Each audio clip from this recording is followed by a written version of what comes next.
Hello guys, welcome back to another new cooking video.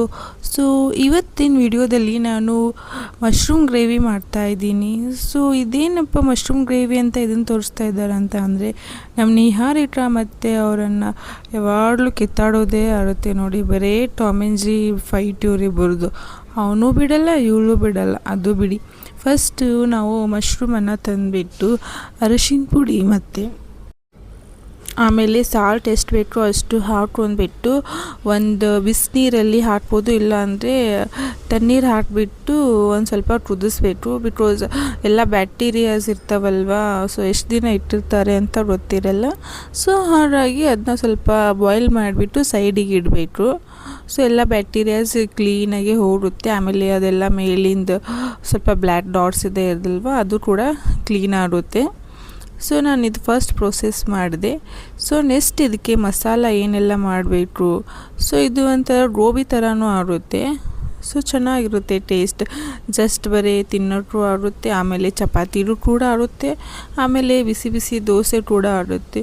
ಇನ್ನೊಂದು plus point ಏನಂತಂದರೆ, ಚಿಕ್ಕ ಮಕ್ಕಳು ಇದನ್ನ ಒಂಥರ ಲಾಲಿಪಾಪ್ ಥರ, ಚಿಕನ್ ಲಾಲಿಪಾಪ್ ಥರ ಇಟ್ಕೊಂಡು ತಿಂತಾರೆ. ಅದು ಕೂಡ ತುಂಬ ಚೆನ್ನಾಗಿರುತ್ತೆ. ಸೊ ಇದಕ್ಕೆ ಏನೆಲ್ಲ ಮಸಾಲ ತೊಗೋತಾ ಇದ್ದೀನಿ ಅಂತ ನಾನು ಒಂದ್ಸಲ ನಿಮಗೆ ತೋರಿಸ್ಬಿಡ್ತೀನಿ. First ginger garlic pepper chicken, ಆಮೇಲೆ ಚಿಕನ್ ಮಸಾಲ ಫ್ರೈ ಹಾಕ್ತಾಯಿದ್ದೀನಿ. ಸೊ ಫಸ್ಟಿಗೆ ನಾನು ಇವಾಗ ಅದೆಲ್ಲ ತೋರಿಸಿದ್ನಲ್ವ, ಸೊ ಅದಕ್ಕಿಂತ ಮುಂಚೆ ಸ್ವಲ್ಪ ಕಡಲೆ ಹಿಟ್ಟು ಹಾಕ್ತಾಯಿದ್ದೀನಿ. ತುಂಬ ಅಂದರೆ ತುಂಬ ಏನಿಲ್ಲ, 1 ಸ್ಪೂನ್ ಇಲ್ಲ 2 ಸ್ಪೂನು. ಸೊ ಅದಾದಮೇಲೆ ಆಬ್ವಿಯಸ್ಲಿ ಕಾರ್ನ್ಫ್ಲೋರ್ ಅಂತೂ ಬೇಕೇ ಬೇಕು. ಸೊ ಈ ಕಾರ್ನ್ಫ್ಲೋರ್ ಹಾಕಿದಾದಮೇಲೆ ನಾ ಮಸಾಲ ತೋರಿಸಿದ್ನಲ್ವ, ginger garlic paste, pepper chicken powder and chicken masala fry, ಇದು ಮೂರನ್ನು ಸ್ವಲ್ಪ ಹಾಕ್ಕೋಬೇಕಾಗುತ್ತೆ. ಸೊ ನಿಮ್ಮದು ಎಷ್ಟು ಮಶ್ರೂಮ್ ಇರುತ್ತೆ ಅದ್ರ ಮೇಲೆ ಡಿಪೆಂಡ್. ನಿಮಗೆ ತುಂಬ ಸ್ಪೈಸಿ ಬೇಕಂದರೆ ಸ್ಪೈಸಿ ಕೂಡ ಹಾಕ್ಕೋಬೋದು. ಸೊ ನಮಗೆ ಒಂದು ಸ್ವಲ್ಪ ಸ್ಪೈಸಿ ಬೇಕಿತ್ತು, ಸೊ ಹಾಗಾಗಿ ನಾನು ಸ್ವಲ್ಪ ತುಂಬ ಹಾಕ್ತಾಯಿದ್ದೀನಿ. ಸೊ ಟೇಸ್ಟ್ ಕೂಡ ಚೆನ್ನಾಗಿರುತ್ತೆ. ಸೊ ನೆಕ್ಸ್ಟ್ ಬಂದುಬಿಟ್ಟು ಪೆಪ್ಪರ್ ಚಿಕನ್ ಮಸಾಲ. ಈ ಪೆಪ್ಪರ್ ಹಾಕೋದ್ರಿಂದ ನಿಮಗೆ ಶೀತ ಆಗಲಿ ಕೆಮ್ಮಾಗಲಿ ಅದು ಕೂಡ ಒಂದು ಸ್ವಲ್ಪ ಗಂಟಲು ಕ್ಲಿಯರ್ ಆಗುತ್ತೆ. ಸೊ ಅದು ಕೂಡ ಏನು ಪರವಾಗಿಲ್ಲ. ಸೊ ಆಮೇಲೆ ಶುಂಠಿ ಬೆಳ್ಳುಳ್ಳಿ ಪೇಸ್ಟ್ ಅಂತೂ ಇರಲೇಬೇಕು. ಸೊ ಅದು ಸ್ಮೆಲ್ಲಿಗೆ ಎಷ್ಟು ಚೆನ್ನಾಗಿ ಫ್ಲೇವರ್ ಬರುತ್ತೆ. ಸೊ ನೆಕ್ಸ್ಟ್ ಬಂದುಬಿಟ್ಟು ಇದೆಲ್ಲ ಹಾಕಿದಾದಮೇಲೆ ನಾವು ಏನು ಮಾಡಬೇಕಂತಂದರೆ, ಜಸ್ಟ್ ಇದರಲ್ಲೇ ನೀರು ಹಾಕ್ದೇ ಫಸ್ಟು ನಾವು ಅದನ್ನ ನೀಟಾಗಿ ಮಿಕ್ಸ್ ಮಾಡ್ಕೋಬೇಕಾಗುತ್ತೆ. ಸೊ ನಿಮಗೆ ಬೇಕಂದರೆ ನೀರು ಹಾಕ್ಕೋಬೋದು. ನಾನು ನೋಡ್ತೀನಿ ಲಾಸ್ಟ್ ಎಂಡಲ್ಲಿ ಸ್ವಲ್ಪ ನೀರು ಹಾಕ್ತೀನಿ. ಸೊ ಆಮೇಲೆ ಜಸ್ಟ್ ಗಾರ್ನಿಷಿಗೆ ಅಂತ ಸ್ವಲ್ಪ ಬೆಳ್ಳುಳ್ಳಿ ತೊಗೋತಾ ಇದ್ದೀನಿ. ಸೊ ಇದು ಜಸ್ಟ್ ಫ್ಲೇವರ್ ಬೆಳ್ಳುಳ್ಳಿಗೆ ಅಷ್ಟೇ. ಸೊ ಫಸ್ಟ್ ಬಂದುಬಿಟ್ಟು ಇವಾಗ ನೆಕ್ಸ್ಟ್ ಏನಂತ ಅಂದರೆ ಕೊತ್ತಂಬರಿ, ಇದು ಜವಾರಿ ಕೊತ್ತಂಬರಿ, ಆಮೇಲೆ ಪುದೀನ. ಸೊ ಇದನ್ನ ನೀಟಾಗಿ ಬಿಡಿಸ್ಬಿಟ್ಟು ಚೆನ್ನಾಗಿ ತೊಳಿಬೇಕು. ಚೆನ್ನಾಗಿ ತೊಳೆದಾದ್ಮೇಲೆ ಮಿಕ್ಸಿ ಹಾಕ್ಕೊಂಡೆ ನಾನು. ಅದು ಈ ರೀತಿಯಾಗಿರುತ್ತೆ. ಆಮೇಲೆ ಕೊತ್ತಂಬರಿ ಆಮೇಲೆ ಪುದೀನ ಸ್ಮೆಲ್ ತುಂಬ ಚೆನ್ನಾಗಿರುತ್ತೆ, ಅದು ಕೂಡ ಚೆನ್ನಾಗಿ ಬರುತ್ತೆ. ಸೊ ನೆಕ್ಸ್ಟ್ ಬಂದುಬಿಟ್ಟು ಈ ಮಸಾಲ ಹಾಕಿರ್ತೀವಲ್ವ, ಅದಕ್ಕೆ ಇದನ್ನ ಆ್ಯಡ್ ಮಾಡೋದಷ್ಟೇ. ಸೊ ಅದಕ್ಕೆ ನಾನು ಫಸ್ಟೇ ಹೇಳಿದೆ ನಿಮಗೆ, ಆ ಮಸಾಲ ಹಾಕುವಾಗ ನೀರು ಹಾಕಬೇಡಿ ಅಂತ. ಬಿಕಾಸ್ ಈ ಮಿಶ್ರಣ ನಾವು ಇದನ್ನ ಮಿಕ್ಸ್ ಮಾಡ್ತಾಯಿದ್ದೀವಲ್ವ, ಸೊ ಹಾಗಾಗಿ ನೀರು ಹಾಕೋ ಅವಶ್ಯಕತೆ ಏನು ಬರಲ್ಲ. ಸೊ ನೆಕ್ಸ್ಟ್ ಬಂದುಬಿಟ್ಟು ಇದೆಲ್ಲ ಮಸಾಲ ಒಂದು 5 ನಿಮಿಷ 10 ನಿಮಿಷ ಬಿಡಬೇಕು. ಬಿಕಾಸ್ ಅದೆಲ್ಲ ಚೆನ್ನಾಗಿ ಮಿಕ್ಸ್ ಆಗುತ್ತೆ. ಸೊ ಇದೆಲ್ಲ ನೀವು ಚೆನ್ನಾಗಿ ಅದು ಮಿಕ್ಸ್ ಮಾಡ್ಕೋಬೇಕಾಗುತ್ತೆ.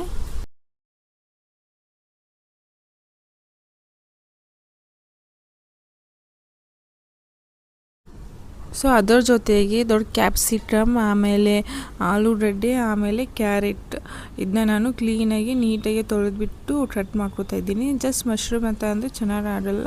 ಸೊ ಇದು ಕೂಡ ಬೇಕಲ್ವ ಗಾರ್ನಿಷಿಗೆ ಅಂತ. ಸೊ ಇದು ನಿಮಗೆ ಎಷ್ಟು ಬೇಕೋ ಅಷ್ಟು ಕ್ವಾಂಟಿಟಿ ಮೇಲೆ ಮಾಡ್ಕೋಬೋದು. ಸೊ ಇವಾಗ ತೊಳೆದಿಟ್ಟಿರೋದು ಮಶ್ರೂಮ್ ಇದೆ ಅಲ್ವಾ, ನೀವು ಜಸ್ಟ್ ಮಿಡಲಲ್ಲಿ ಕಟ್ ಮಾಡ್ಕೋಬೇಕಾಗುತ್ತೆ. ತೋರಿಸ್ತೀನಿ ನಾನು ಯಾವ ರೀತಿ ಅಂತ. ಜಸ್ಟ್ ಈ ರೀತಿಯಾಗಿ ಅದನ್ನ ಜಸ್ಟ್ ಟಚ್ ಮಾಡೋದಷ್ಟೇ. ನಾವು ಎಣ್ಗಾಯಿ ಪಲ್ಯ ಮಾಡ್ತೀವಲ್ವ, ಬದನೆಕಾಯಿ ಎಣ್ಗಾಯಿ, ಡೊಣ್ಮೆಣ್ಸಿನ್ಕಾಯಿ ಎಣ್ಗಾಯಿ, ಆ ರೀತಿಯಾಗಿ ಅದು ಮಸಾಲೆ ಎಲ್ಲ ಹೋಗಬೇಕಲ್ವ. ಸೊ ಆ ರೀಸನಿಗೆ ನಾವು ಜಸ್ಟ್ ಈ ರೀತಿಯಾಗಿ ಕಟ್ ಮಾಡ್ಕೋಬೇಕಾಗುತ್ತೆ.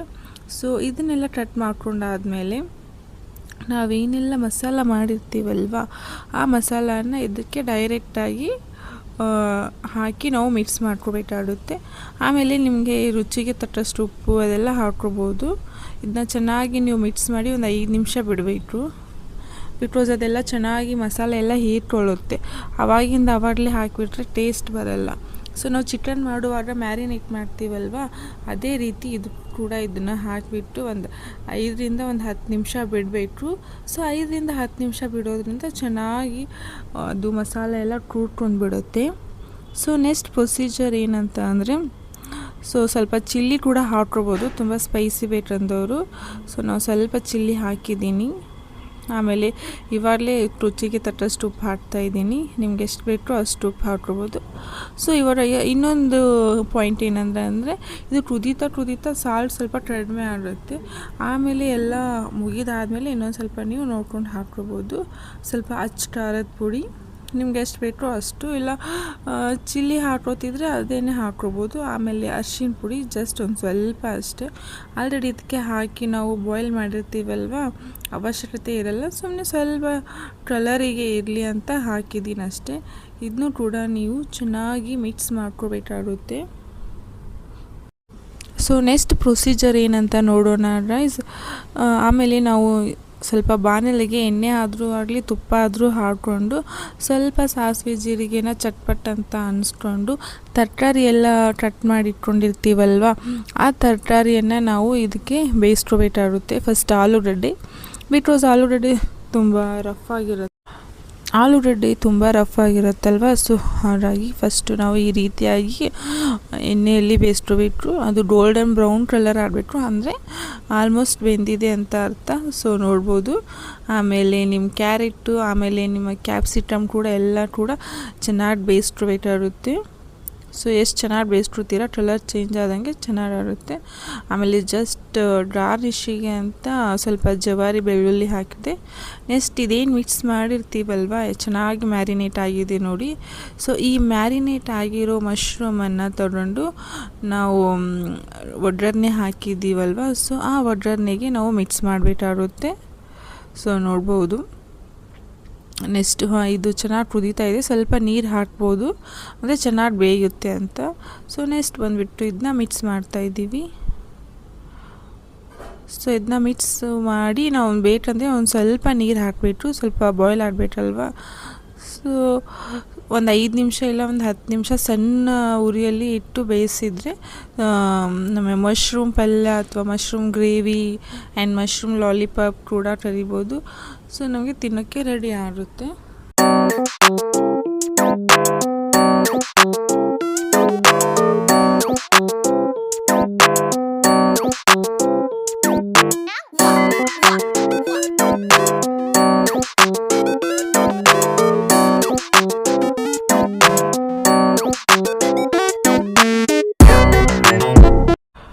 ಸೊ ಇವಾಗ ನೋಡ್ಬೋದು ಬಿಸಿ ಬಿಸಿಯಾದ ಮಶ್ರೂಮ್ ಗ್ರೇವಿ ಅಥವಾ ಮಶ್ರೂಮ್ ಲಾಲಿಪಾಪ್ ರೆಡಿ ಆಯ್ತಲ್ವಾ ಗೈಸ್, ರೆಡಿ ಟು ಈಟ್.